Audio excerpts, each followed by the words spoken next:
As with serving food at any time, off of any cart, off of any line, anywhere, your food should be at 140 degrees or warmer. So make sure you're checking your temps before you're serving and you're maintaining proper temperatures. If you're serving cold food, it should be 40 degrees or below.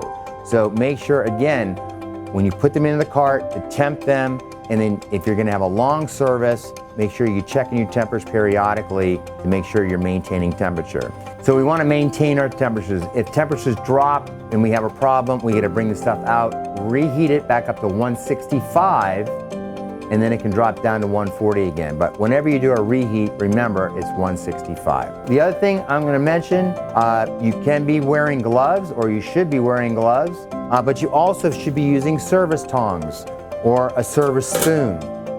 So we're gonna be serving, we're not gonna be touching the food, we're gonna be using tongs and spoons to plate. Okay, so that's another touch point that we want to avoid, touching the food or having the food contaminated by using tongs and spoons to serve the food. If I have my gloves on, I'm eliminating contact possibilities. Using a spoon, same thing. If I need to pick something up, I use my tongs. Again, it's all about food safety and taking care of yourself and taking care of your residents.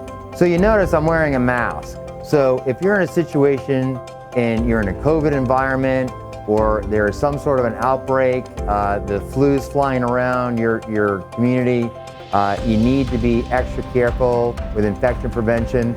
Wear a mask while you're serving. This will definitely, between wearing the mask and having the food covered, it'd be a great way to keep your residents safe from COVID and other things they get sick from. So when serving food with a SuzyQ cart, you need to make sure that you incorporate the use of the cart in a policy procedure that covers your HACCP program at your location. It's very important that you have a policy procedure that outlines the things that we're talking about.